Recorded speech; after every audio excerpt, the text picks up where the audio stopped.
So I think I'll start by welcoming everyone to today's webinar. I happen to be in just at the foothills of Mount Kenya, so I'm marveling at the technology. I think if I'm not wrong, George, we are now having our third webinar. And in the previous webinars, ladies and gentlemen, we have had issues touching on production, issues touching on financing, issues touching on logistics, issues touching on trade, as well as having keynote addresses from the AFA directorate, as well as from the county government. And from our last meeting, I indicated that Kenya Coffee Platform has put up a study on coffee processing. And today's webinar, we would like to dedicate it more on the issues related to that study. As you all know, the cost of processing is one of the key costs when we are talking about coffee production, and therefore it's important to know how we can be able to mitigate the cost in that area.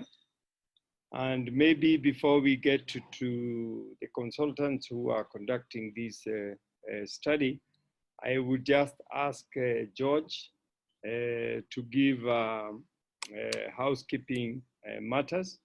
But I would like to assure all those who are attending this webinar, Kenya Coffee Platform will continue having this kind of engagement.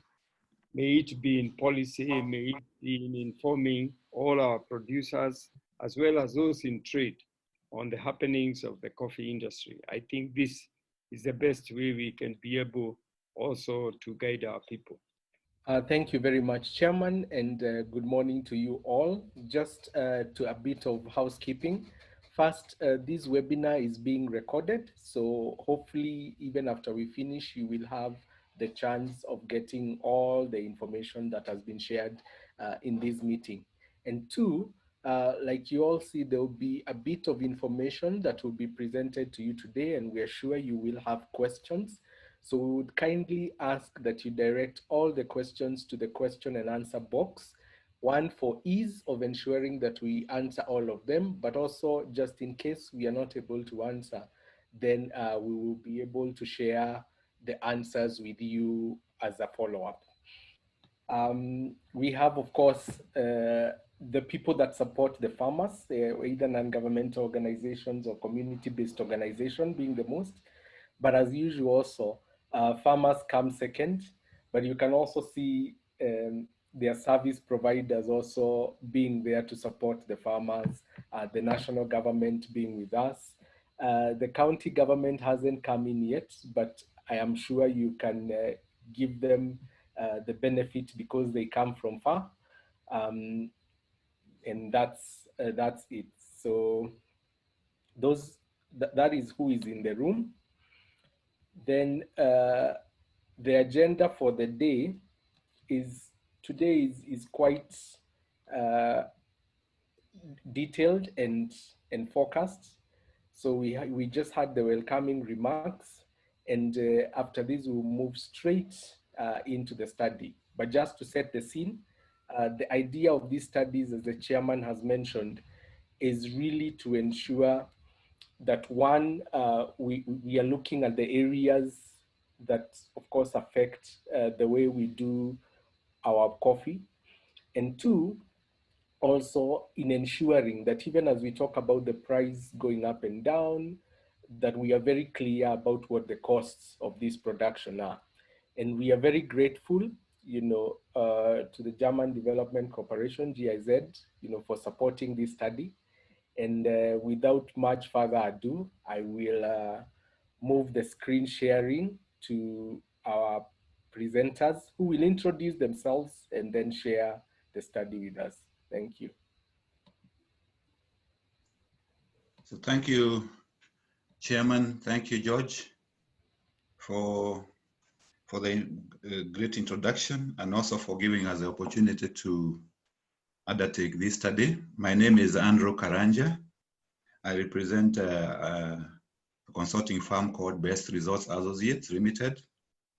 And with me, I have two colleagues, Wilson Kenywa. Maybe Wilson, say hi. Good morning, ladies and gentlemen. Yeah. And then I have another colleague by the name of Boniface Boru, who led us with a prayer this morning. Boru. Good morning, ladies and gentlemen. Okay. So I would say that thanks again to the Kenya Coffee Platform for giving this opportunity, and also for all the participants for participating in this morning's webinar. We are looking forward to interacting with you and presenting what the findings of the results are. And because of time, I will just go straight to the presentation. So, ladies and gentlemen, the study commissioned by the Kenya Coffee Platform was on cost of coffee processing in Kenya.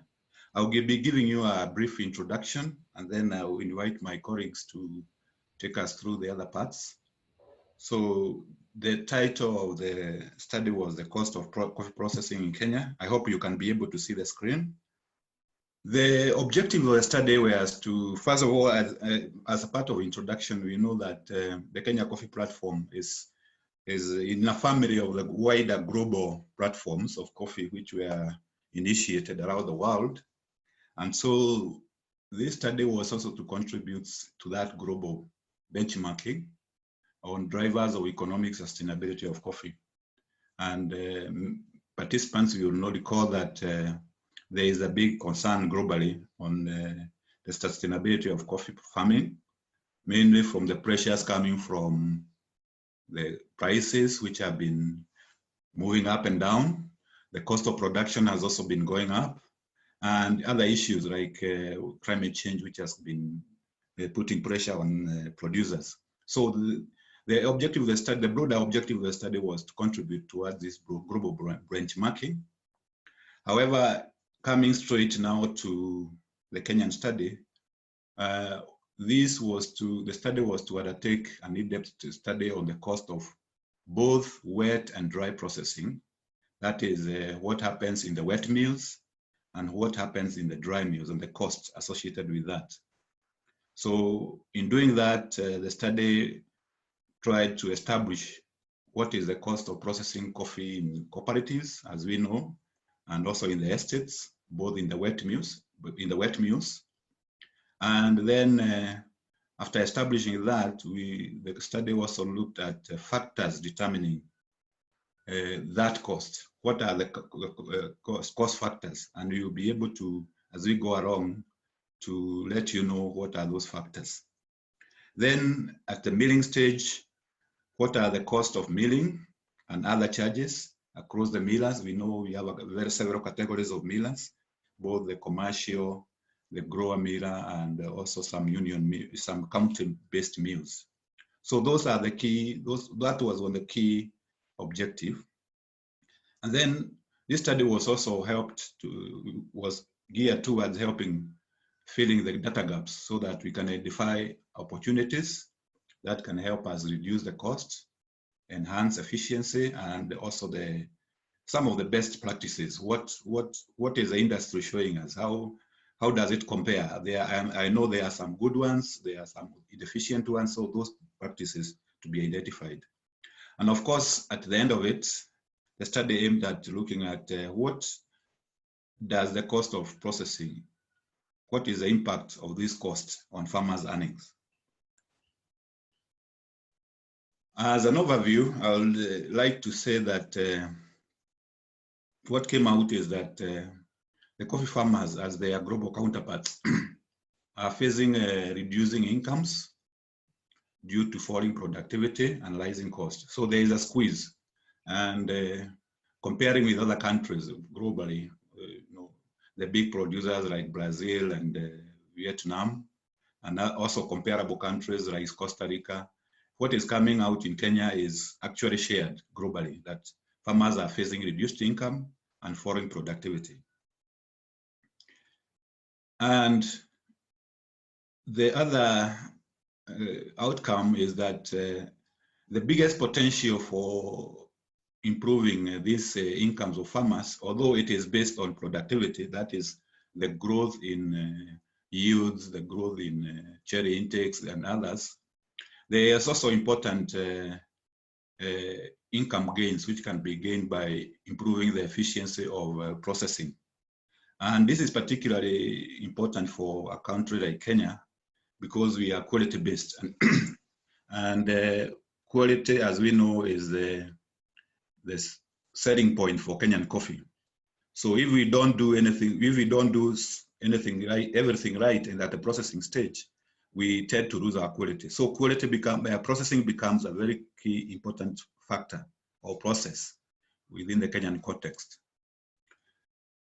The other emerging evidence from the report indicates that the current what is called the low price environment is not a temporary or short-term phenomenon. It is tending towards that in the medium term, this will be with us for some time. And farmers and stakeholders need to be aware that while the low prices are there and they seems to be improving, the level, they will not be back to the levels where they were sometimes maybe 10 years ago. So this low price environment is not temporary, it's not a short-term phenomenon, it is not going to go away very soon.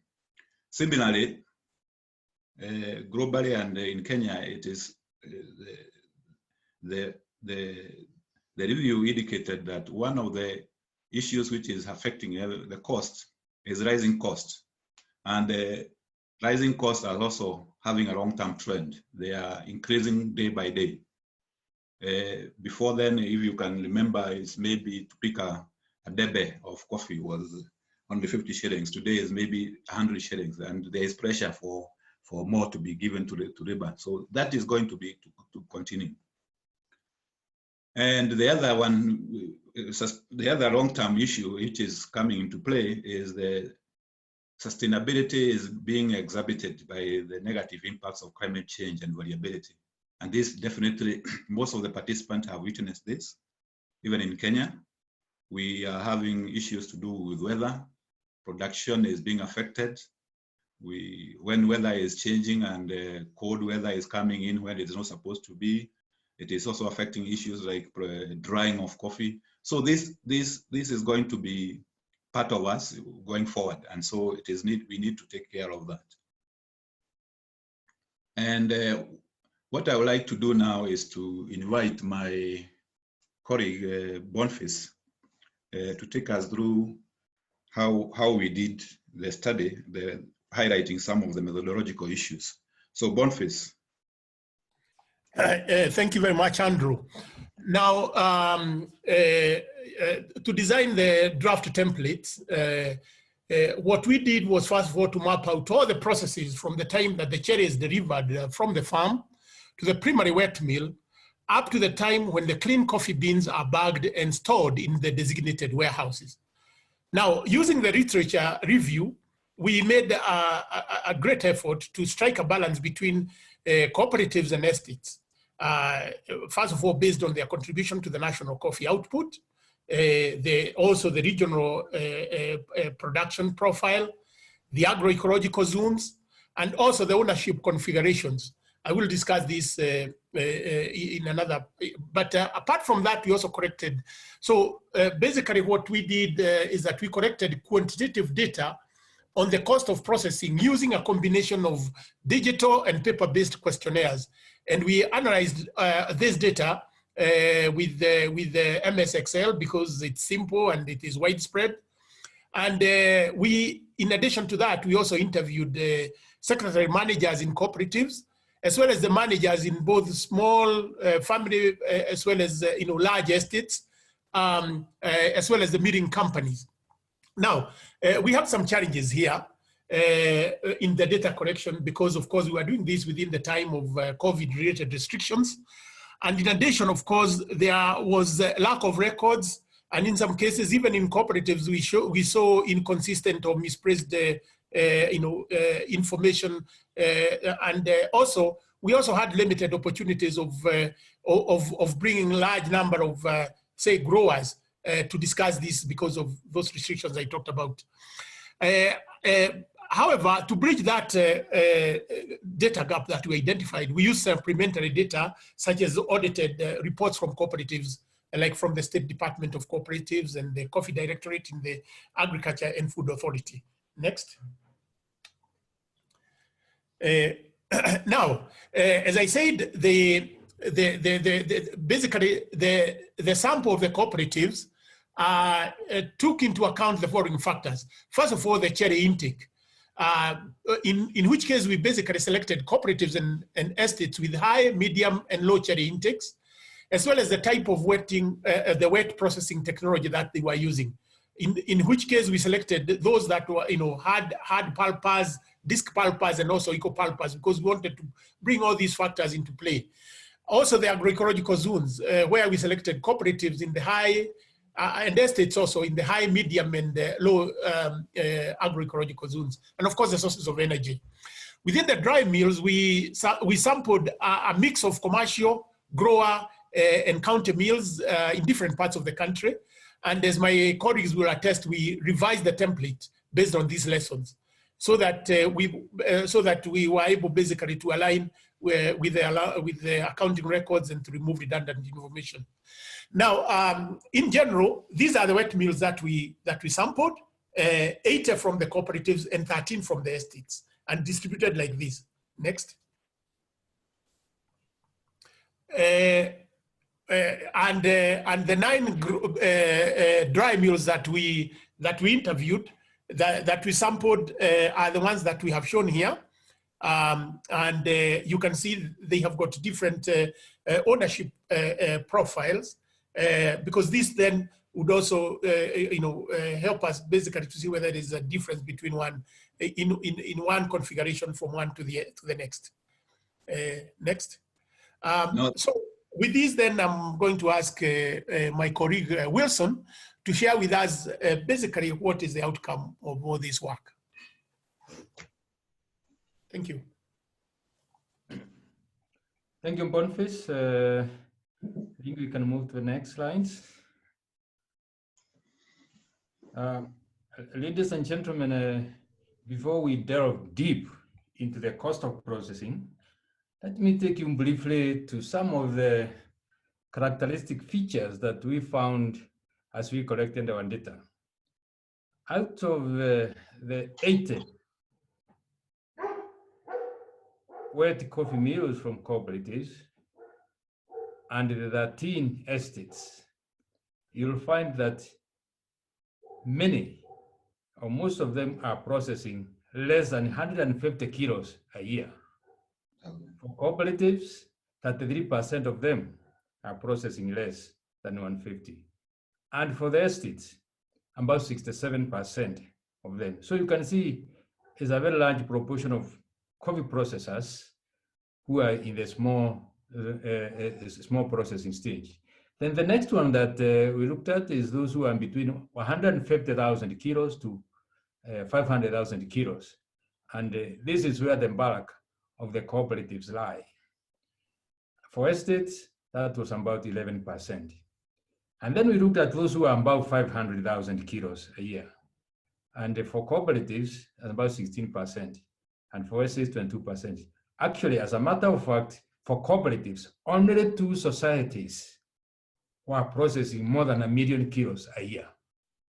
So that is the scenario in which coffee is being processed. Let's look at another finding as far as the characterization is concerned. Andrew, next slide, please. Yeah, I'm having problems with the the technology. Okay, next slide. Yeah. Now, my colleague, the previous one, please. My computer is getting stuck. Yeah. Okay, there, please. Oh, I think your finger is moving too fast. Okay, there. Ladies and gentlemen, my previous colleague mentioned about looking at the technology that is being used to process coffee. On my extreme left, and I'm sure it is also on the left on your screens, you'll find the traditional disc pulpers. And what we found out is some of these disc pulpers are very old. Some are older than many of the members in this panel today, because some were established in the 1950s. In fact, I think the oldest we found was 1951. So you can imagine this thing has been processing coffee for nearly 70 years. On the extreme right is the hand pulper, which are being used in the small estates. Now, many of them have been motorized, so they are not using the hand, but the technology basically remains the same. They are using the drums. And then in the middle, we have the latest technology, which are the eco-pulpers, and it's becoming, quite common in Kenya now, although not quite established. So these are the three main technologies that are being used to process coffee in Kenya. And it is on this basis that we are going to look at the cost implications later. Thank you. Now, the other aspect that we looked at, because we were alerted that is an important aspect, or we found it's also an important aspect, is water usage. As you know, without water, there's no processing of coffee.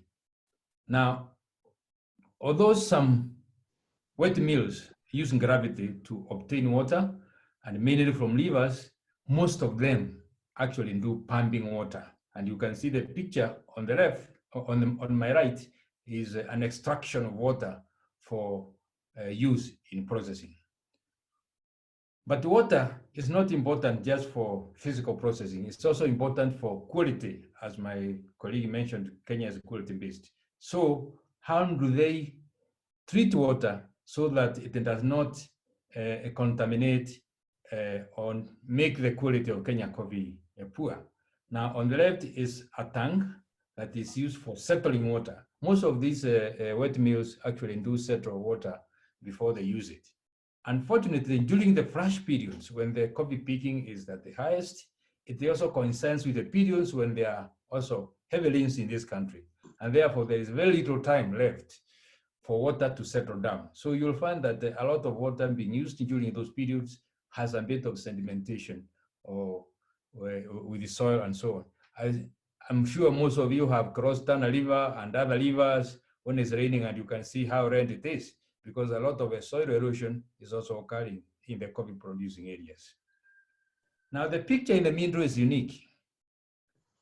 This is one wet mill where water is obtained or extracted through gravity, is allowed to settle in a big tank somewhere, and then it is pumped back for processing and for irrigation, because there's an estate with a very big coffee plantation, and they are using solar. What you see on top of there is actually solar panels that are being used. This was unique. We didn't find much, we didn't find it elsewhere where solar was being used for processing. So this is an interesting area that probably could be used to help even with climate mitigation. And now another aspect that was important was the environmental considerations. I'm sure you have seen recently some factories being closed by NEMA because of pollution. And we wanted to find out how our coffee processing mills tackling this aspect. Now, on the extreme left, you can see a soak pit where the effluent from processing is allowed to metabolize and then go through the soil and eventually to the rivers, having been cleaned. They also have got pits where the pulp is packed and then around to be collected by farmers for use as a manure. And then on the right, we have one factories, or which is becoming quite common, where they recycle the water that they have used for fermentation and for cleaning, for washing, they recycle it back for use in helping the fermentation. So as far as environment is concerned, coffee factories have made good attempt not to pollute our river systems. However, as you know, most of the coffee factories are situated in sloping grounds, and occasionally when there is heavy rains, some runoff will wash some of the pulp into the rivers, but it's not a very common thing. Thank you. Let's move to the next one. Now, what I've dealt with was basically the physical and environmental things that we find. Now, let's look at the costs. And I'll begin first with what we find in cooperatives. Now, what you see there are average prices of coffee processing at society level. The axis on the vertical shows the various societies, and what we have done is to remove their names and replace them with county names so that we can protect their identity, as because we made that promise to them. But the interesting bit is to see that the average prices varies from about 6 shillings and 31 cents for the very efficient societies to about 31 shillings and 19 cents for the most inefficient societies. On average, the cost of processing for all societies that we sampled is 14 shillings and 29 cents per kilogram. So the high end, they are about almost 5 times the efficient ones. Now let's look at the cost structure. What comprises this cost? And to help us do that, we divided the societies into 3 tiers. Those that were processing at less than 10 shillings per kilogram, that is what we are calling tier 1. And those who are processing between 10 shillings and 20 shillings, we call it tier 2.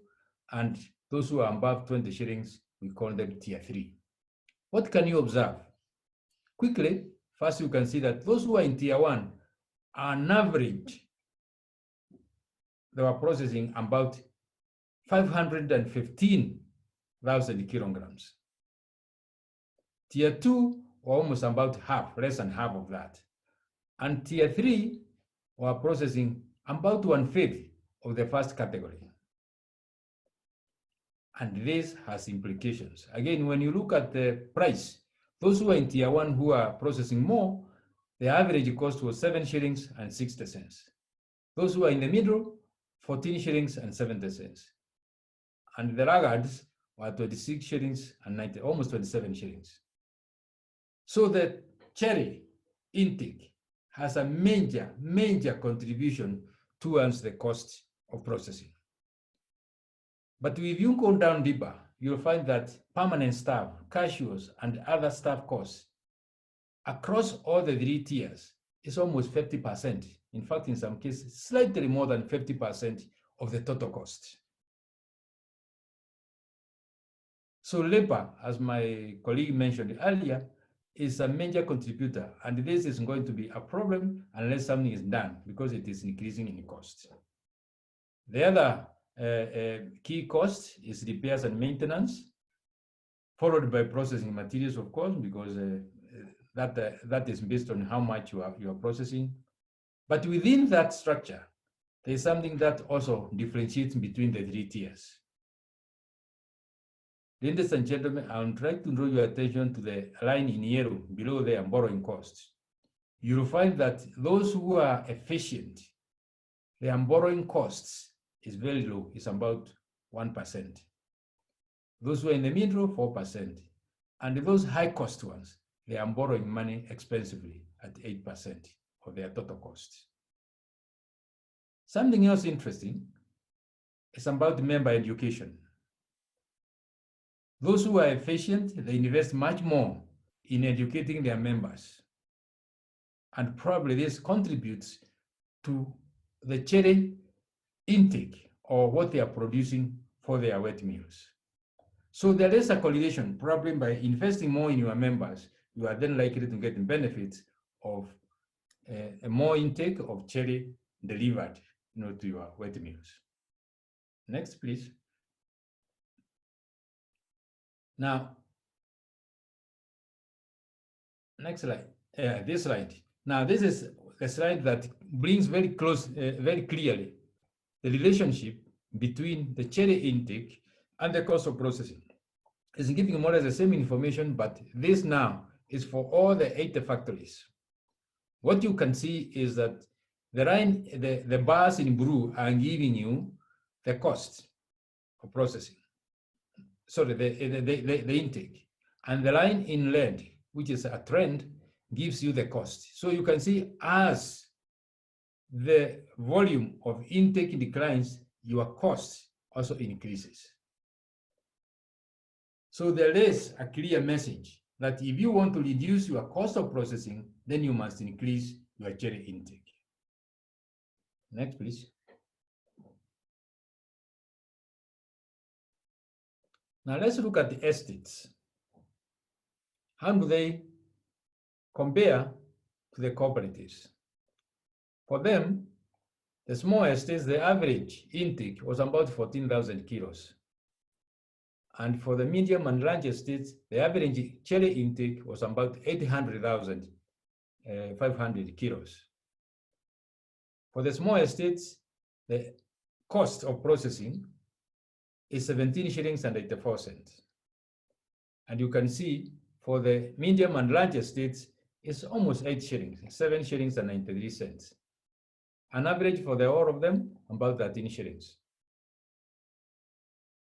Similarly, labor here, the permanent staff, the cashiers, and other staff costs also is coming very close to the cooperatives for the small estates.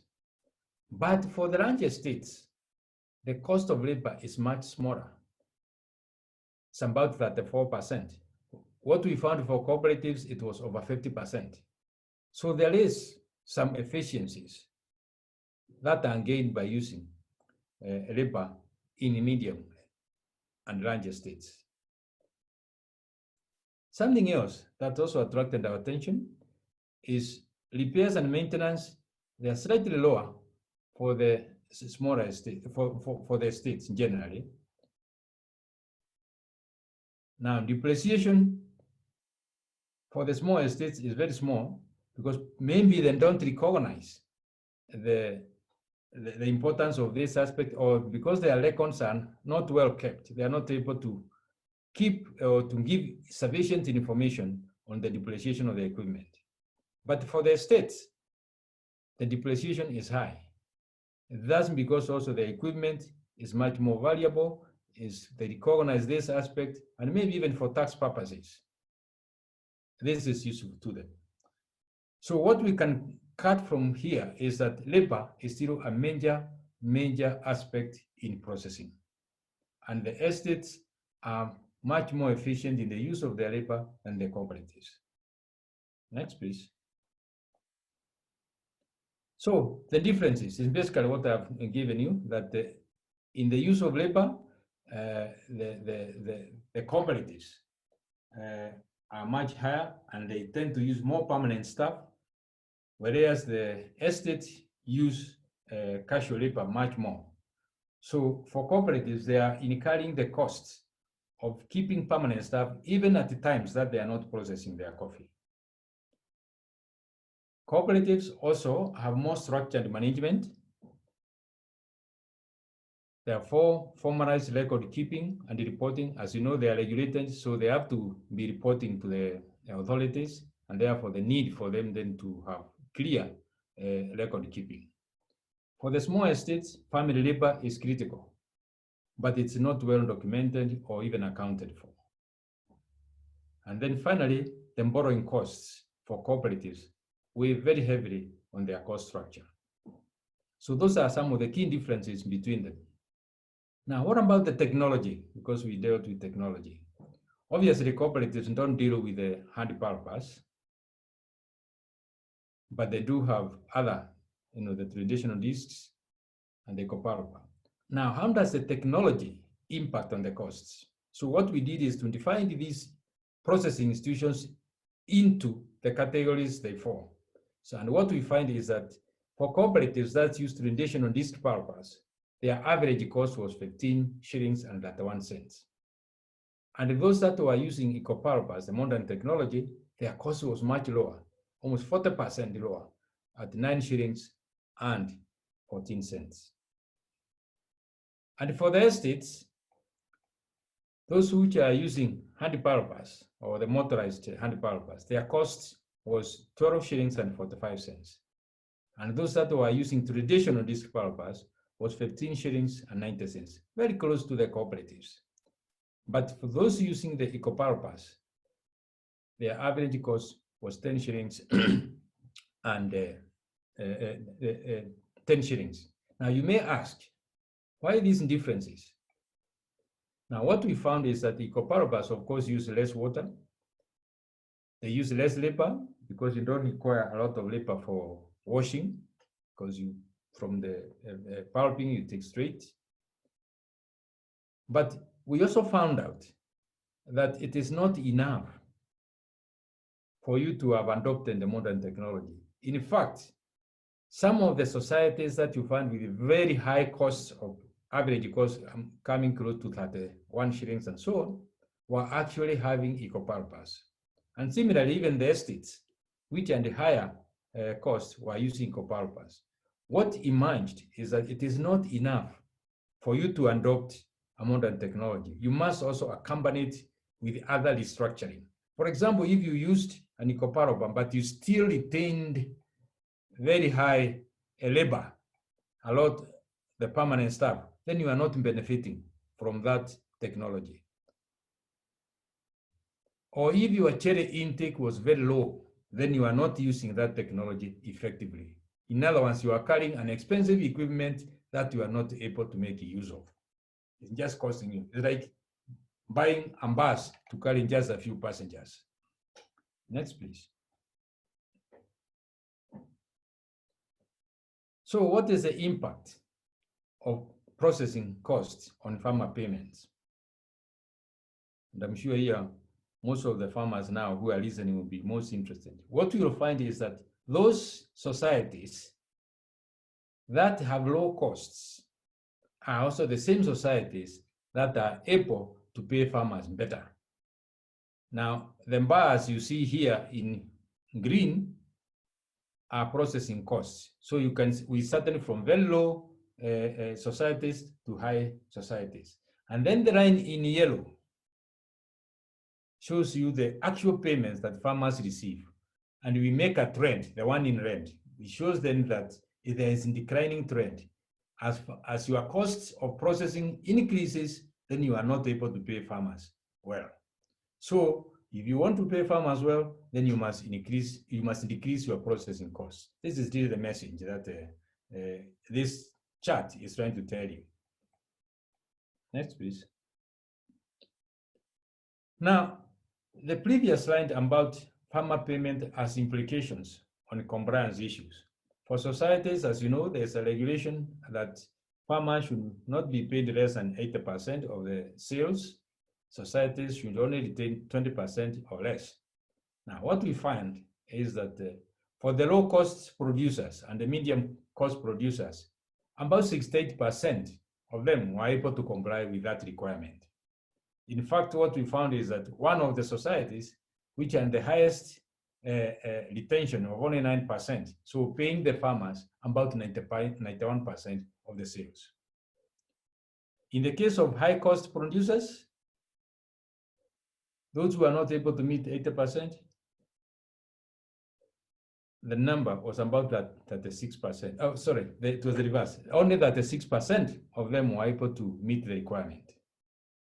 And even one of the societies was retaining as much as 50%. So the message is again clear: reduce cost of processing, and then you'll be able to pay the farmers better.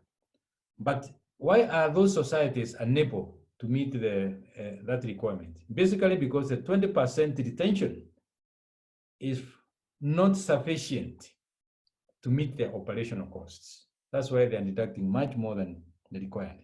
Next, please.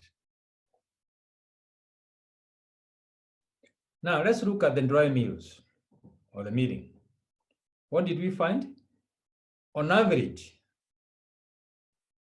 a metric ton of parchment costs $57. And the next major item is export bags. Now we convert the number of kilos that go into a ton and see how many bags there are. And the average then was coming to about $43 per metric ton, which was the second most important cost as far as the dry milling is concerned. Then handling charges, all the mills and the handling charges, which on average was about $26.4 per metric ton. And then finally, the transport cost at $16 per metric ton. This is a cost from the mill to the designated warehouse. So in total, this comes to about $142.4 per metric ton. If you turn that into cherry, it costs about 2 shillings and 58 cents per kilogram of cherry. Something else we found is that the grower and the county mills overall cost per metric ton of parchment was generally about 14% lower than the commercial mills. And this difference was mainly in the lower charges for export bags and the handling charges. Next, please. Now, during our study, as we talked to various stakeholders, there were some emerging issues that we'd like to share with you. First, what we find is that the capacity utilization is very low for all the mills. In Kenya, we are only using about 10% of the capacity. If you have looked at the recent statistics, we are meeting about, or rather what the clean coffee that we get is in between 41 and 44,000 metric tons. Now, the installed capacity is for 400,000. So we are carrying a lot of unutilized capacity. And in fact, for what we call grower mills and county mills, that utilization is even much lower. And this has implications on their costs. As we found, most of the growers and the county mills are actually making losses. And therefore, draining the resources of the farmers and eating to their capital. Now, as we talk to them, to the farmers, they also indicated that they are not quite happy with what is declared by the mills. They have suspicion about that they are not getting proper, classification of their coffee. The losses declared are high and not well explained, and so on. Another thing that emerged also from the millers is that because of the increase in the number of small estates, the coffee being delivered for milling is going in very small lots, and therefore forcing them to bulk them so that they can mill in an economical way. That again brings issues when now you have to declare the milling losses and also the quality of the coffee and so on, or classification. Now, a small issue was raised during our discussion about the payment for husks and sweepings. And what we found is that even in the accounts of the cooperatives is that some are declaring this in the annual accounts and some are not. Therefore, this is an issue that maybe the authorities and may want to follow up, even South Yakawa. Next, please. So the overall picture, how does it look like? Because the main objective of this study is to establish the cost of processing. Now, as you remember, from the charts, we found that coffee processing in the estates was on average about 13 shillings and 44 cents, wet mills.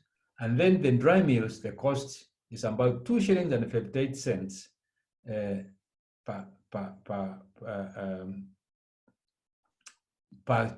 kilogram of cherry. So this gives us a total cost of dry milling of 16 shillings and 2 cents for estates. For cooperatives, we modify this a little bit because coffee that is processed or cherry that is processed comes from farms quite far and brought to the processing place, and that cost is part of the processing. So when we asked the questions, we were told that farmers are generally paying about 100 shillings per bag to bring to the factory. That translated on average to about 1 shilling per kilo. Now, add that to what we found was the average cost of processing of 14 shillings and 29 cents and the 2.58 for milling, it gives us an average cost of 17 shillings and 87 cents. So the estate's average cost is slightly lower by almost 2 shillings compared to the cooperatives. So, ladies and gentlemen, that is the picture that emerges as far as the cost of processing is concerned. So thank you, Wilson. I think I'll take over from here and make a few concluding remarks and a few recommendations which are coming from the study. And one of the conclusions we came about was that most of the wet mills, and I think most participants will agree with me, is that they are in a situation, they are dilapidated and they are using old equipment. And there is limited adoption of new processing technology. Although you are talking about eco-pulpers, we found that their usage in the coffee sector is still very low.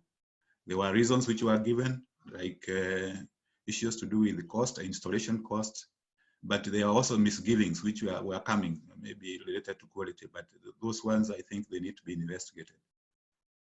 Then what came out as a conclusion is that coffee processing is labor intensive, with labor accounting for almost 50%. I think that has been highlighted quite well. Cherry intake is the most important factor in determining the cost of processing in wet mills. And while technology is reducing these costs, it has to be accompanied by, increases in production and cherry intake and the other operational efficiencies. So cherry intake is important. As long as cherry intake remains low, the cost will remain high, but technology can help to reduce that. And when you get the overall picture, the one which you have just seen is that in terms of processing cost when you process in the wet mill and the dry mill, the cost, when you share the two costs, 80% of the cost is coming from what happens in the wet mill. So what it tells us is that if you want to improve the cost of processing, then the area to look most is actually at the wet mills, because that is where the opportunity, that is where the biggest slice of the cost is going. So 80% is in the wet mills. The other aspect which came out is that in terms of the dry processing is that commercial millers dominate the market. And the largest the 5 millers are accounting for 77%. This means that all the rest, if you get out of the 22, you minus 5, all the rest are scrambling for the 33. And that is quite something, because the amount of coffee which is there is very low. So they are hardly making their ends meet. And what is happening is that although most growers had invested in grower mills, and also some counties have started to invest in county mills, they are finding that if you target only your cooperatives or you are within the counties where you are, you not have enough adequate volumes. So most of them are shifting towards commercial status. So maybe in the next few years, you'll not have this county grower or county mills, because they'll be licensed as commercial mills to expand their territories. The low capacity utilization is a phenomenon which is in both wet and dry mills. We found that most of the wet mills, they have an installed capacity of about 900,000 kilograms of cherry, but they are hardly handling about a third of that, 33%. So there is a lot of unutilized capacity there. And it is even worse in the dry mills because they are using only 10%. So the industry is carrying a lot of unutilized capacity just because the production has come down. And this is costly because it has to be paid for. The other conclusion is that the growers expressed a lot of mistrust and suspicion on milling losses, grading and classification. be cleared by not all the millers, but some of them. And this is across the board, and it is an issue which needs to be handled by the industry, how to handle it going forward. So those were the main conclusions from the study, and there are more in the report, so you'll be able to see them. Then some of the recommendation is that this is shared, and it is the message which has come throughout is that enhancing production definitely not only lower the cost of production, but also lower the cost of processing. Cherry intake only comes from production, so these we have to enhance all the mechanism to enhance production to lower the cost of processing. The cooperatives need to restructure their operations to reduce their fixed cost, especially the labor cost. They are having labor costs which fixed labor costs which are neutralized most of the year, and they need to figure out how they are going to spread that cost, because it is eating into the cost of processing. Rehabilitation and modernization of malt mills, including digitization, is an important element which going forward. So it is recommended as one of the areas where the country needs to invest into.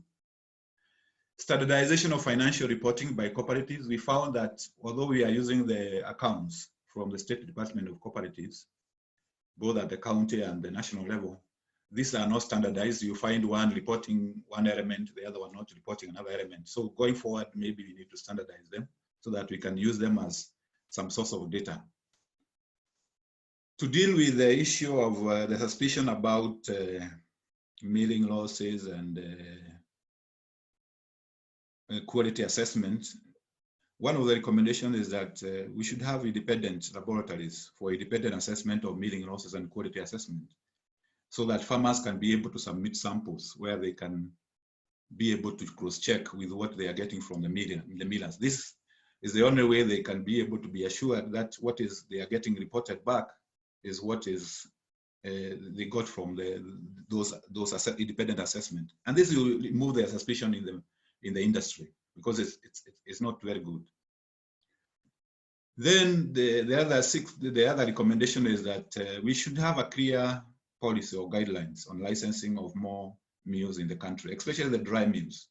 And this is particularly the case for where public investments are involved, like where cooperatives and counties are involved in investing in mills. Because as we can see, if you are utilizing only 10% of their capacity, then you need to look at what do you need to guide the investment, future investment in terms of these mills. We know there are challenges in terms of regional balances.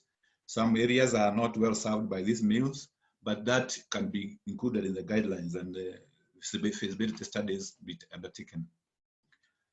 Then we need also to promote research and adoption of appropriate climate change mitigation and adaptation technologies. As we said, this is a phenomenon which is coming, and it is going to affect both production and processing and other aspects. Then apart from the costs of installing the new technology like eco-purpose, one of the concerns and issues which was coming through was also the issue about how does this new technology impact on quality. So the assessment of the impact of the new technologies on quality needs to be undertaken in more in-depth undertaking. This not only for the eco-purpose, but also for the milling technology. We know they are coming with all manner of technologies which are coming on board, and we need to know whether there is any issue to do with the quality in terms of grading, in terms of classification, and all the rest.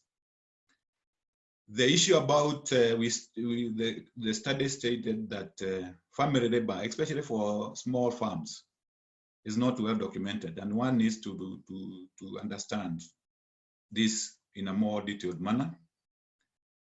Family labor, small farms, and cost centers, which are coming also in the cooperatives, we need to understand which labor goes to where, so that we can be able to see those cost centers. And finally, when we are undertaking this study, it came out that the Kenya Coffee Platform, or Sauti ya Kahawa, when we went out there to the stakeholders, some of them were questioning what is the Kenya Coffee Platform. And we had to take a lot of time to explain to them what it is. So the message to Sauti ya Kahawa is that it needs to roll out, especially the county forums, quickly, so that the stakeholders come together and they come to know the good work the Kenya Coffee Platform is doing. So ladies and gentlemen, and I would like to thank you very much for listening to us very keenly. I know it has taken a bit of time, but that was the main messages which we had to give to you on the cost of coffee processing. So over back to you, the convener. Thank you very much. Thank you very much, Dr. Karanja and team, for the presentation and of course for all the insights that you've shared with us. The next few minutes, we are going to do the question and answer, and we had set at least a bit of time so that then the stakeholders would ideally have as much as possible time to interrogate, of course, the study and also support in ensuring that the final document that comes out then, of course, represents both your sentiments and also the sentiments of some of the people in this meeting room who some might have been, of course, respondents, others, of course, might have some additional information. So we had asked that all questions go through the question and answer so that then it also gives the panelists some time, of course, to prepare for your question. And so for Dr. Karanja and team, you can see the questions on the question and answer. I will pick on a few to ask their questions verbally for as long as time allows. And then for any that might be left out without being answered, then we should be able then to record those and send back the answers when sending the recording and the presentation. So the presentation and the recording that you've just seen will be sent to you. And as soon as, of course, with your input, the study is out, then it will also be shared with those of you that are in this group today. So to give, of course, a lot of credit to those of us who've joined from the county, I want to call on Irongo Maina, who had, of course, the first question, to ask it verbally. Irongo Maina from Muranga County Government, kindly take the floor. Thank you, Judge. It's very simple, actually. It was based on price, on cost. We looked at, we divided the tiers into three. As I said, tier one were those who are below or who are processing coffee at less than 10 shillings. And the next group, or tier two, were those processing between 10 shillings and 20 shillings. And the third category were those processing at over 20 shillings. Now, the cherry intake was a result of that. What we found for those who are processing less than 10 shillings, their average cherry intake was 515,000 kilos. And for those processing between 10 and 20, their cherry intake was about 244,000 kilos. And for those processing at over 20 shillings was 112. So it is the cost of processing that drove the tiering, not the cherry intake. The cherry intake was actually a result after grouping them that way. I don't know whether I've answered the question. Can I just add something on top of that? That even within one cooperative, if it had several wet mills, you would find that some of the wet mills might fall in tier one or tier two, and others might fall in tier three. So really, this I think this is a very useful categorization, because you can actually see where even within a single cooperative, those that need urgent attention and those that might actually be on the road on the right track. Thank you. Thank you very much. And I think, Irongo, your question, I would say, has been answered. So we'll go to the next question. And like I said, we'll pick a few for this session. So don't feel pressured if we are not yet at you. But we also like ensuring that we balance the people talking. So we are going to have Alice Ngugi, who is going to ask her question. So Alice, we see you have a couple of questions, so you can unmute yourself and maybe choose the ones that you'd want, and then we'll show they've been answered live. Alice, the floor is yours. Okay, thank you, George. How are you this morning? Yes, I just wanted to find out, I didn't see anywhere they visited like a wet mill that is using greenhouse technology. And in my work, when I was in TechnoServe, we introduced a lot of, there's a lot of now technology, greenhouse technology, to shorten the period for drying, and automatically that also shortens, relieves the wet mills of a lot of this labor that is really costing them a lot of money. And above all, you had said at the beginning that during wet mill processing, the peak coincides with the heavy downpours. And we're very keen to find out how that cost is really being reflected in the whole scenario. That would be interesting, because I think as we do technology in machinery, the processing bit, we need to also introduce a drying technology that is cheap for the farmer, to reduce the entire cost as we do other interventions in increasing productivity of the farms. Thank you. I don't know whether I'm clear on that. Yes, thank you, Alice. Thank you. Thank you, Chairman. Thank you, Alice, for asking that question. Yes. Because we did not address it in fully in a presentation, but in our report it's actually there. We did visit one society, amazingly, that was using greenhouse technology to dry their coffee, because they are in the upper zone, in the T zone, and they are in an area where it takes much longer to dry coffee using the traditional sun drying method. So they have installed greenhouses in all their wet mills, and they told us that this has reduced their average drying period from 14 days to 10 days. So your intervention in that area seemed to have helped. Now, the implications of that on cost is, of course, through labor saving. Where you are using sun drying, you have to use a lot of labor for turning the beans, so that they dry in a uniform manner. So yes, there is. And what I don't know right now is, because we didn't go everywhere, is how many other societies could be doing that. But at least in the sample that we have, we did witness that. Thank you, Alice, for asking that question.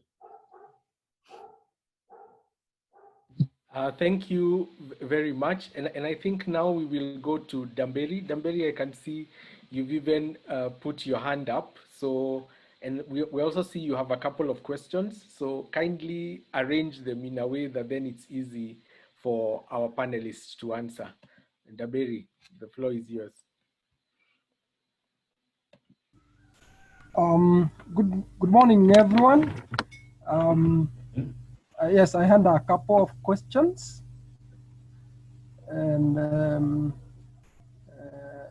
one of them was concerning the low prices that Dr. Karanjat said they will be there for long term, and I really wanted to understand in terms of in our Kenya situations, how low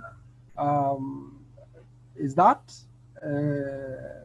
compared to the global scenario. The other one is on I was very much interested with the issue of the costs distribution in the cooperatives, and I know it didn't appear, but I was much interested to know how the distribution of the cost would have been if we also looked at the men who are producing the coffee and the women who are producing the coffee, and see how we can be able to probably see how each one of them is contributing. And I don't know, but I was interested in that. And I'm interested to know. The other one is on, did you find the 3 to 4% costs of electricity, fuel, and water significant enough, especially to bring the interventions that Alice talked about? Maybe I can rest it at that point. Thank you, Peter. I think the first of all is the raw prices. I think that this as you can see from 2018, 2019, the raw prices were low. Currently, they are edging up, and Kenya, of course, enjoys a premium over the and above the global average due to quality. But what we are saying, when you look at the trends over the last, maybe over a longer period, over 10 years, and currently what is going on, you realize that the prices are at the platform, they are at the bottom, and they may be picking up.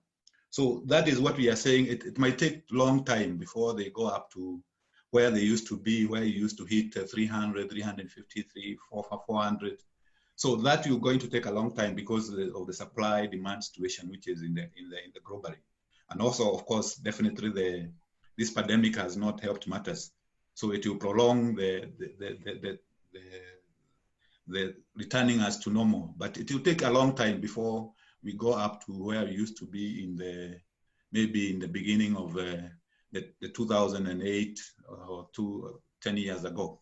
So that is what we are saying, the global phenomena. It is not to be taken that it is 2 years. On men and women, we looked at gender, yes, and it is contained in the report in terms of how it plays out in the coffee processing.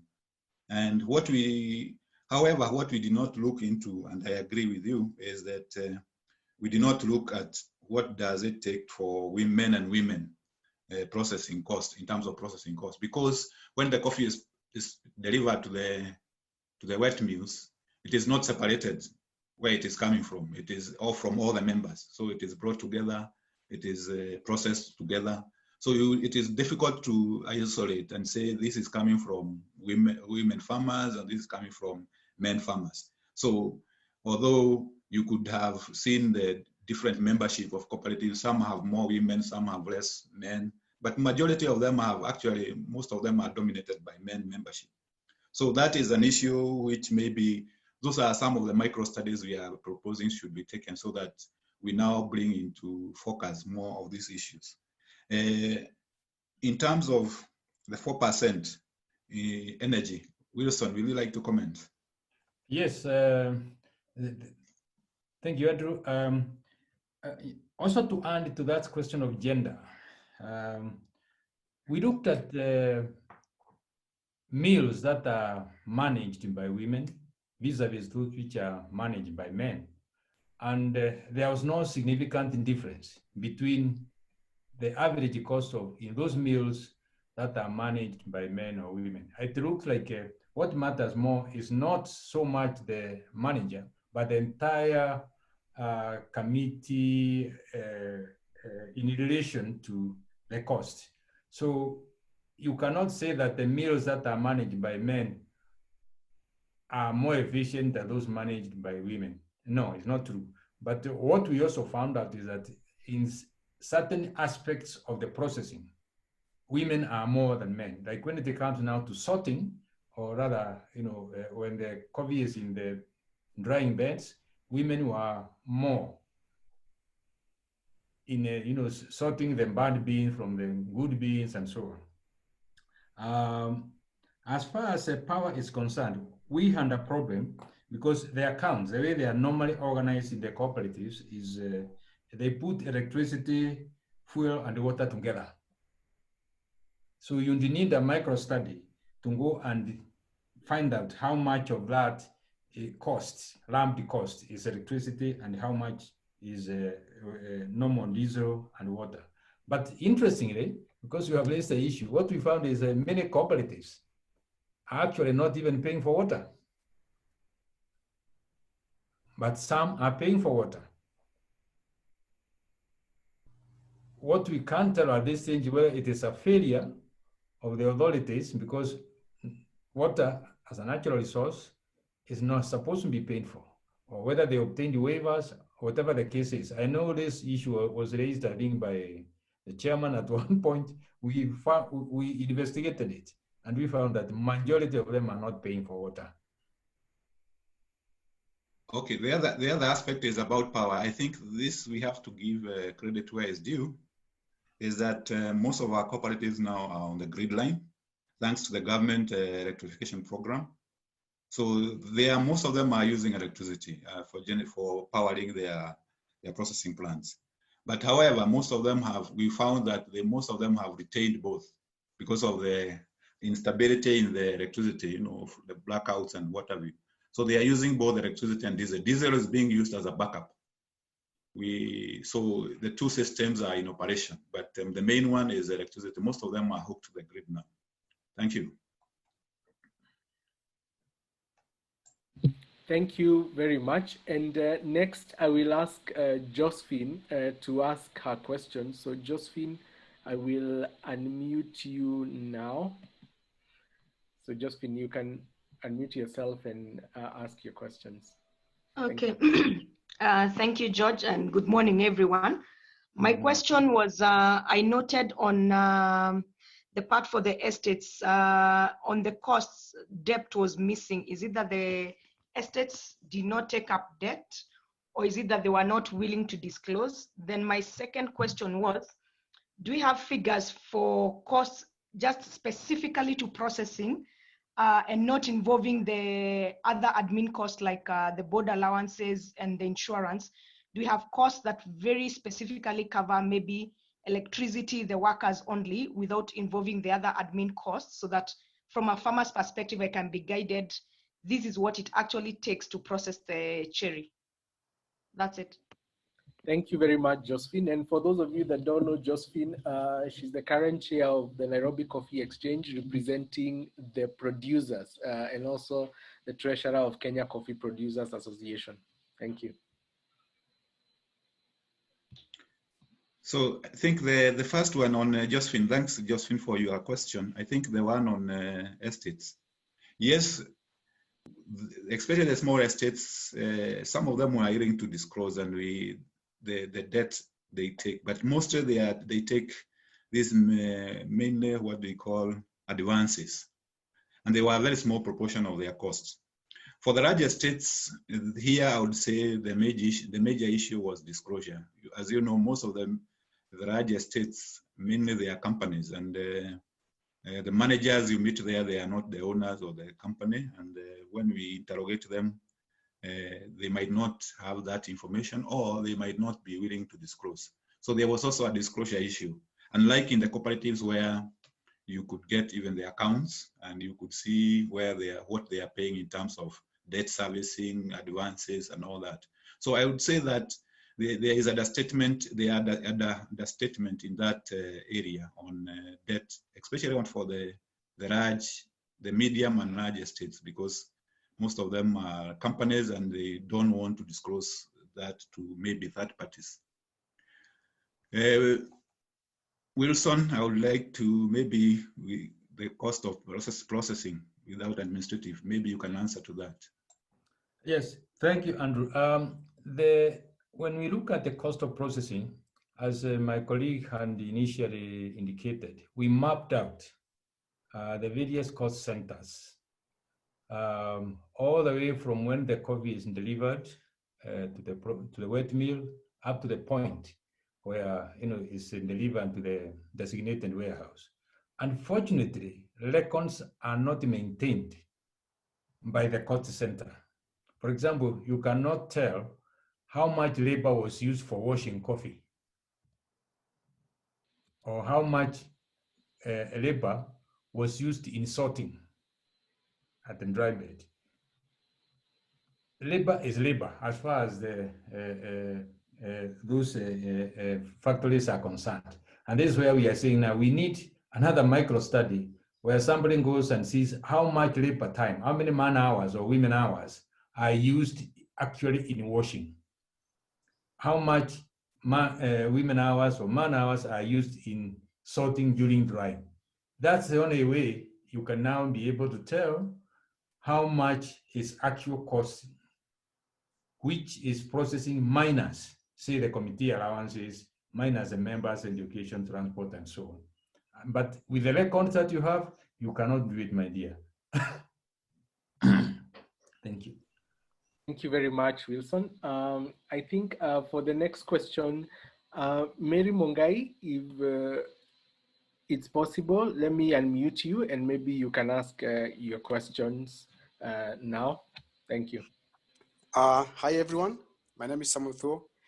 I was asking if there is any inferred correlation between the cost of processing and the quality of coffee realized, so that maybe you can say the cooperatives that are, or wet mills that are using less cost maybe are getting lower quality coffee or otherwise. And the other one that somebody has already answered was on the legal repercussions to the COPs that don't adhere to the statutory requirement of only retaining 20% of the coffee proceeds. Thank you.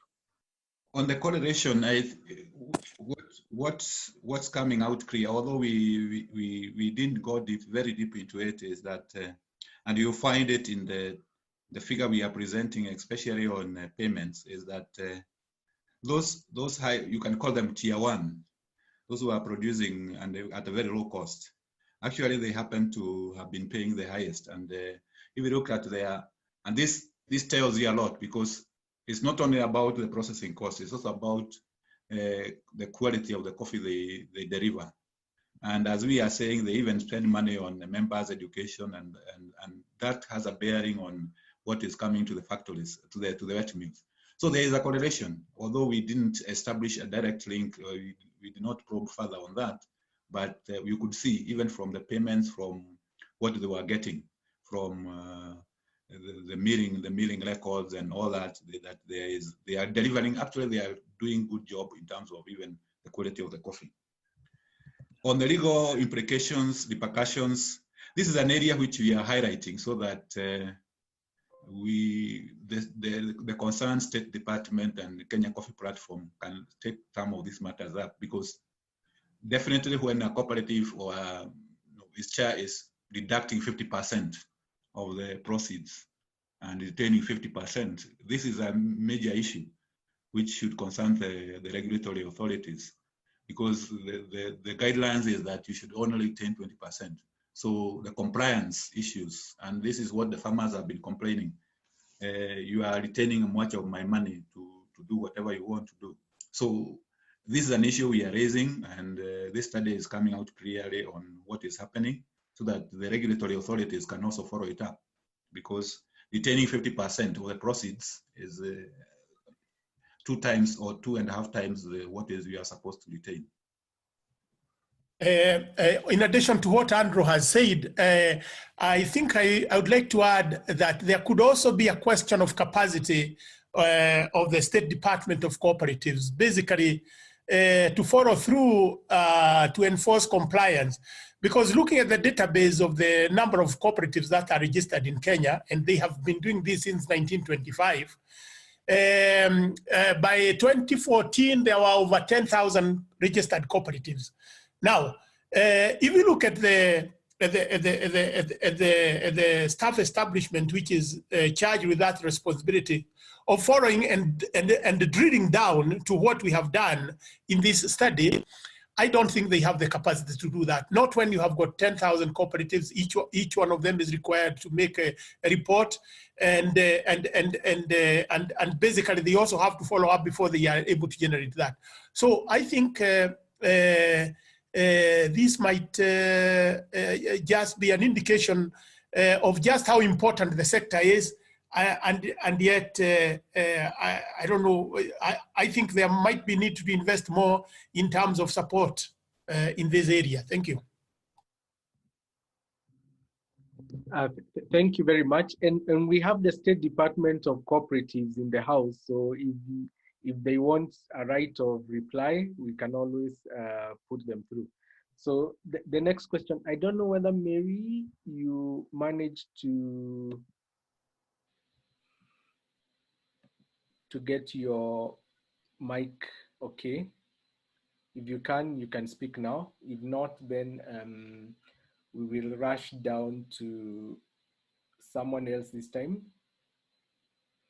As we wait for Mary, maybe I'll ask Alice. I'll allow Alice to talk. Alice Karori this time. And you mentioned something on institutions. The floor is yours, Alice. I hope you can hear me. Yes. Okay, thank you. Thank you to the presenters for the wonderful presentation. So mine, the question I asked on the forum had already been answered, but I was wondering whether they looked at the certifications. A few years ago, I did a study and disaggregated the certified cooperatives and the non-certified. And the certified cooperative, the farmers were getting a higher pay, only go down to see about the costs. So they could have been interested to see if they had divided them to certified and uncertified. Then the other question was to do with, I know the study was doing the process until the point of export, but I was wondering whether they had also looked at the cooperatives which have their own rosters, like cooperative probably, to see whether there is, anything about the costs. The other one was more, I'm happy the cooperatives are in the house. It's one of the key points of this study was the fact that the cherry into the costs. It's such a big factor. And yet on the news, all the time what we are seeing is farmers complaining about their cooperatives. And the next step is that factories want to disengage and be independent, in a time when they should be trying to match together.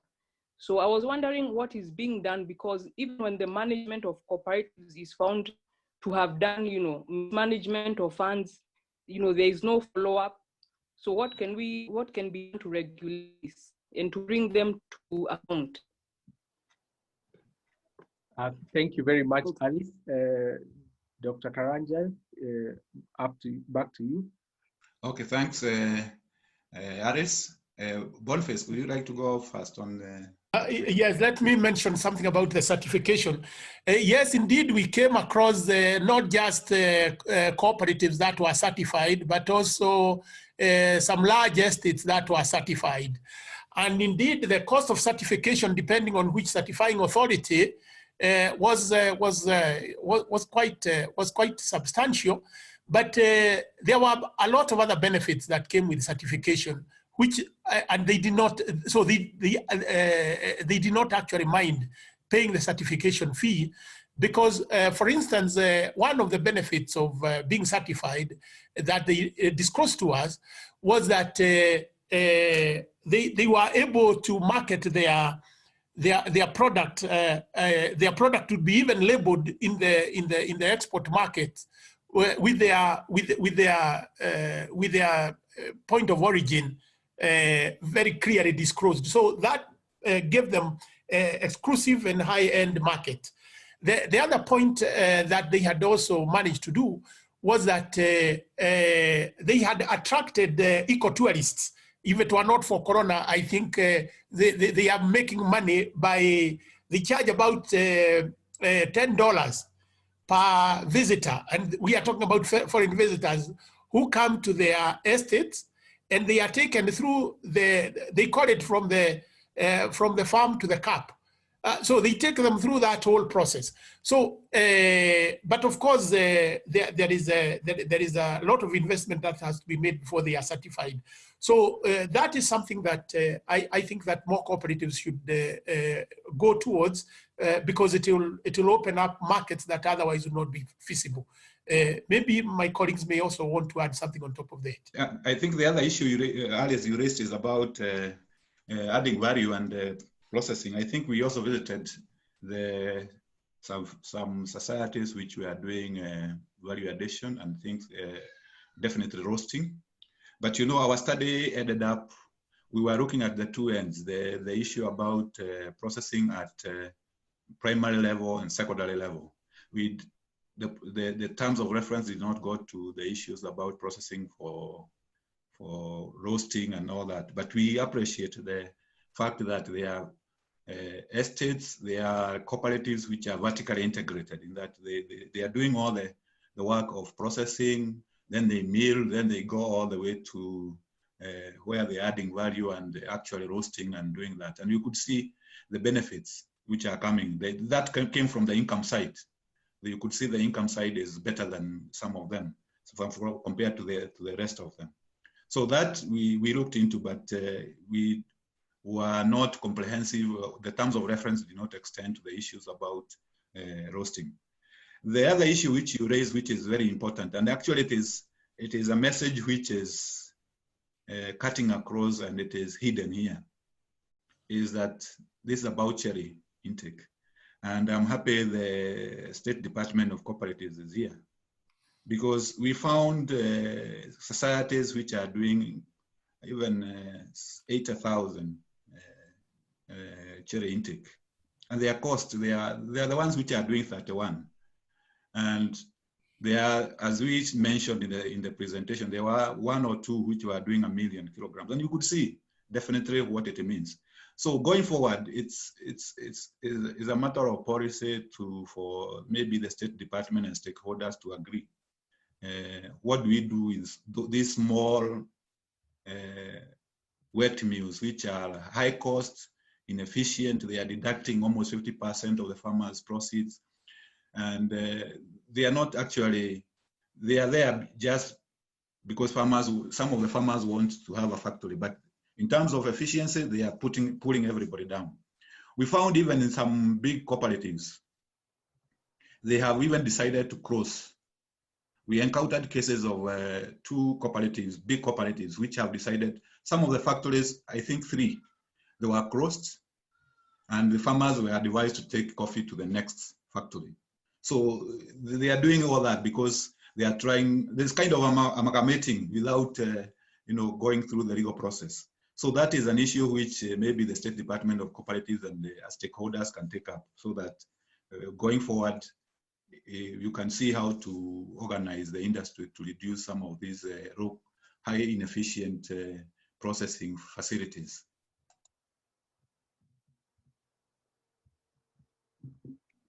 Thank you very much for that answer. So we'll give Mary one more. If not, I'll read her question. So Mary Mungai, one last time. Okay. Then as she tries, I will read live the questions that Mary asked. So there were a couple of questions. The first one was, what was the comparison of milling losses between commercial and grower mills? That's the first one. Then the second one is, what advice do you give in regards to establishment of more mills, especially to cooperative leadership and AFA?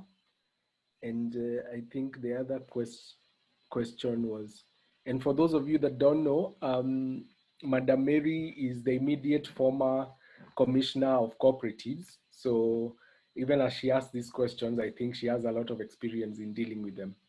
Dr. Karanja.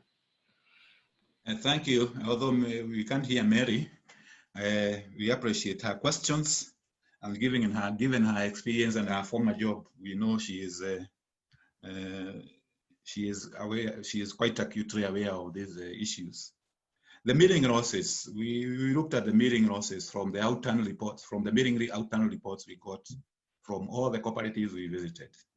And what we found out is, yes, there were slight differences, but no significant differences between milling losses from grower and commercial millers. And because you find in one outturn a slight difference, but in the next one on average, but on average, there was not much difference. And what we could find out was that if you aggregated everything, you find there is a certain average milling loss you'd expect for parchment 1, parchment 2, parchment 3. For instance, parchment 1, we found that it is around 19–20%. The other one is about, parchment 2 is about 22%. So, but we need the technologies being used by these millers are almost similar, although some of the grower millers are having, some issues in terms of, but not on milling, but on grading. But we need to really focus on as we said, we need to focus on how to really nail down the issue about milling losses. The sentiment expressed by growers might be true or might not be true, but they need to be proven in a objective manner so that this suspicion within the industry is done away with, or there is a mechanism for which growers can feel that they are catered for. And that is why we are recommending these independent labs which can be able to do some of this. And Dedan Kimathi, I know, is doing some of this work. The issue about the establishment of mills, the report is very clear about this. We are saying, let us develop a policy, some guidelines, framework on how to establish the mills. We cannot go on, especially for the private sector. I think that is left to a private sector investor to do the feasibility study, do whatever they are supposed to do to know whether they want to invest or not to invest in a mill. But for where public investment, like cooperative societies, like counties want to invest in mills, and we know what is happening, then we need guidelines. And I think that is what we are proposing, that there needs to be a policy or guidelines which needs to come to be established. And apart from the regional balances, which maybe some counties are very far away from a mill, those are the issues which needs to be in the guidelines. Otherwise, if you look at the totality, it will be very difficult to justify the investment of a mill in Kenya today. And I will leave it at that. Those are quite strong words, especially for those of us who have proposals on the table on starting up a mill. But maybe the next question, I'll give the floor to Victor. Victor Mirori, you have a few questions. So the floor is yours. You can ask them. You can unmute yourself.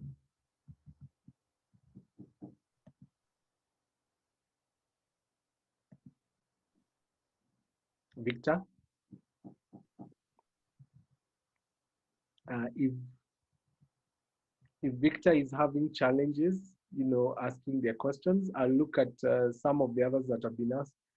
I think, Mark, I don't know whether you want to ask your question, but I think it has been partly answered. And Mark was, let me give Mark the floor if Victor is not able to.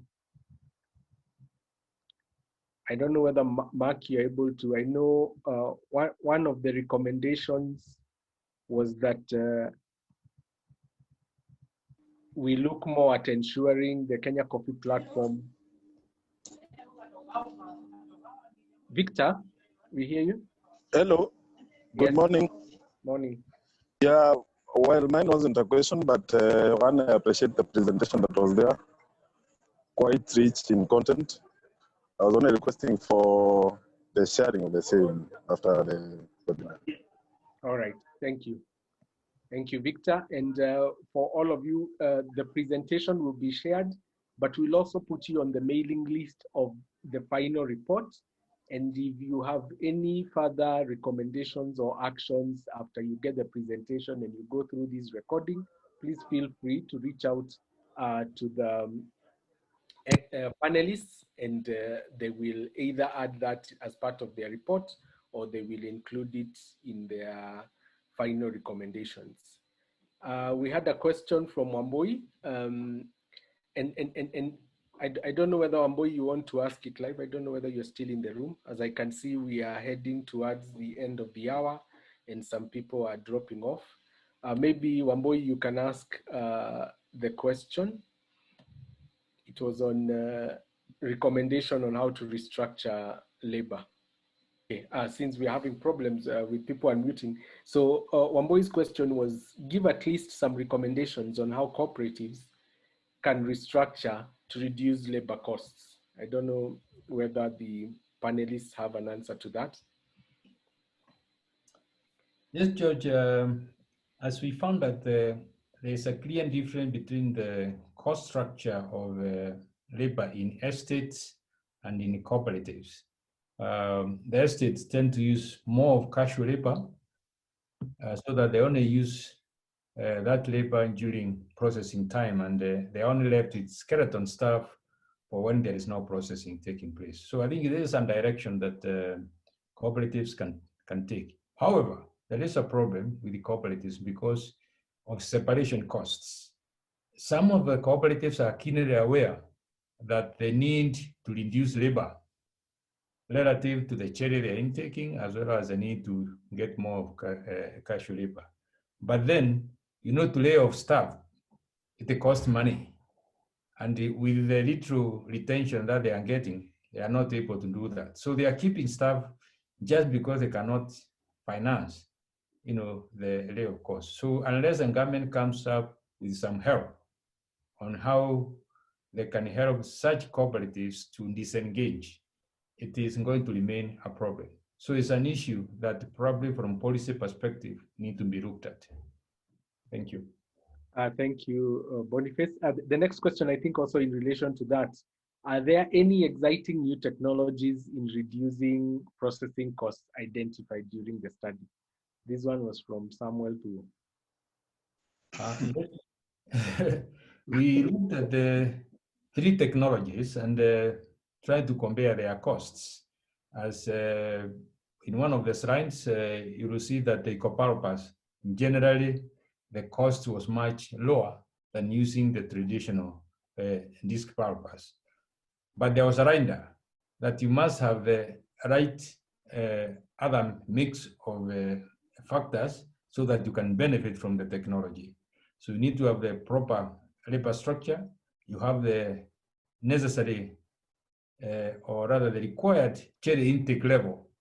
Otherwise, if you invest in that technology and then you are not having enough cherry to keep it going, then you also be having higher costs than even the traditional methods. So yes, there is new technologies, but you must have a proper mix of other factors for you to benefit from the technology. Thank you. I think the other interesting part is, which was indicated earlier by one of the panelists, is the issue about the greenhouses. In drying, that needs to be looked further and probed further in terms of how it can reduce the cost of drying. We know the drying is actually where takes most of the time and most of the labor. So that greenhouse effect, the greenhouse impact, is one of the areas where we need to take into account, and if we can invest more on that.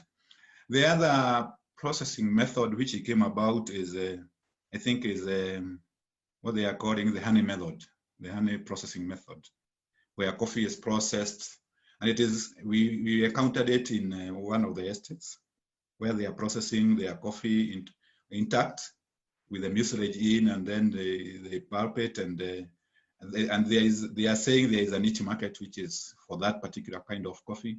So that is also coming up as honey processing method, and we need to know more about it. It was only we encountered it on one particular estate, and it was a small scale. It was on a small scale, not on a large scale. So that to me was also interesting. So those are the areas which we need to maybe look into. George. Thank you very much, Dr. Karanja. And given that we have only about 13 minutes left, and it was such a heavy presentation, I think we will only get one last question.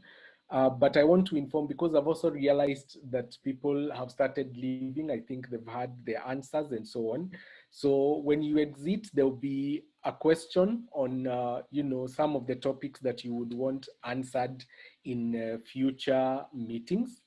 So we will take the last question this morning, and we will end early, just so that, because I think there's been quite much to take in, from the wonderful work that Dr. Karanja and his colleagues have done here. So I think there was a question from Margaret Medamo, and she was asking, and again, this is to do with the issue of gender. On the issue of estate disclosure of information, did you find any difference amongst male and female estate owner respondents? Again, I think the key thing here is whether some of your results were disaggregated in gender. Dr. Karanja. This one, Boniface, I think you had the opportunity to, we had the opportunity to interview both male and female, and like Boniface, can you comment? Yes, are you able to hear me? Yes, we are. Okay, thank you very much. Now, we were also very interested in looking at the dimension of gender.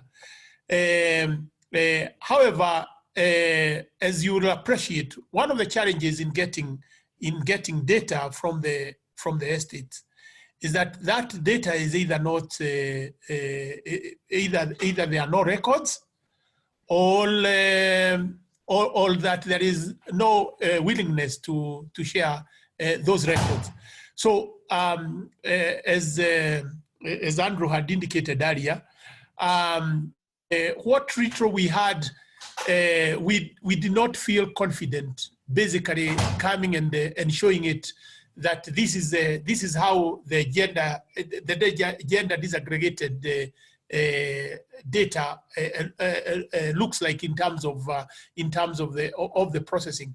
I think that it would take we had very little time, and within that time you could appreciate if we are looking at all these meals and within this wide area that constrained the amount of data and the amount of time that we had available to delve into this further. This is one of the recommendations that we are making, that for sure, this is something that is important.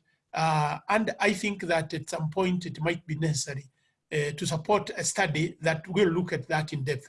I don't know whether that is exhaustive. Thank you.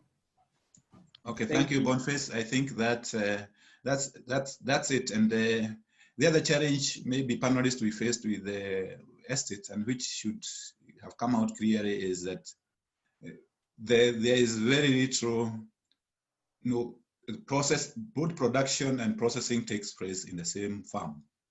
And so it is very difficult to disaggregate what is happening in production and what is happening in processing. And most of the time they mix the two, and they are going simultaneously in the same time. So data also becomes a challenge. But in terms of gender, I think it's an important one. We encountered female-headed estates, and we looked at them, but they are not, the numbers were not big enough for us to be able to go in that direction of segregating the data in terms of gender. So I think when time allows, it might be interesting to look at female or the gender issue in estate sector, especially on the small estates. These are actually where you might get a bit of more interesting data. Thank you. Thank you very much, team, and thank you very much, panelists. I think this session was much longer than the ones that we usually have on our monthly meetings. So our monthly meetings are usually 1.5 hours, but this one we had given 2 hours because we wanted a bit more interaction with the attendees to ask their questions to the panelists. I want to bring us back, of course, to why we were doing all this, why cost of processing. Again, it's in contribution to the ICO strategy on what is called Resolution 465. And for those of you that were in the ICO meeting in Nairobi last year, you might have been exposed to a bit of this. And the issue is really, we are working on the point of trying to increase and produce high level and relevant independent research and data and contributing. And for those of you that have seen the ICO flagship report, it had some data from a previous study we had done last year on the economic viability of coffee farming. So again, we are taking that opportunity to try and feed in to this information, because at the end of the day, when people talk about prices, we need to really bring the context of what does it cost, what are the costs, and how can our farmers become even more profitable. And we are very grateful, to the German Corporation for funding this study and others that they've done, but also all other partners we've had as KCP, from the Rainforest Alliance, Solidaridad, HIVOS, who are in this group, Fair Trade, and all these other partners who've funded this information, because at the end of the day, we want to ensure that we give proper information for farmers and other stakeholders to make the right decision and make coffee as profitable as it can be. Without further ado, I want to hand over back to the chair for some closing remarks, and look forward to sending the final report as soon as it's ready, but also sharing this webinar recording and the presentation to all of you who registered. Thank you. Thank you, George, and the participants in this webinar. I would like to appreciate each one of you for taking time to join us in this study. You'll all agree, based on all the interactions that we had, this is a very important component, of course, of producing coffee. And we would request you to give your questions, which possibly may not have been answered here, to Sauti ya Kahawa or to the consultants. And as George has mentioned, we will be sending the recordings. And apart from that, those who may want even to get the records of our last webinar, we always have them in Sauti ya Kahawa. So it's important for all of us to visit that website. So I wish to thank all of you, the sponsors of the Kenya Coffee Platform, Solidaridad, AFCA, Rainforest Alliance, and GCPA. And of course, this is backed by the German government, and we really appreciate. So I would not want to take more of your time, but just to wish you a very nice weekend ahead of you. And we hope to meet you when we'll have the next webinar. Thank you very much. Enjoy a cup of Kenyan coffee. As you see, it takes a lot to process it. Thank you. I'm enjoying one in Kira. Thank you.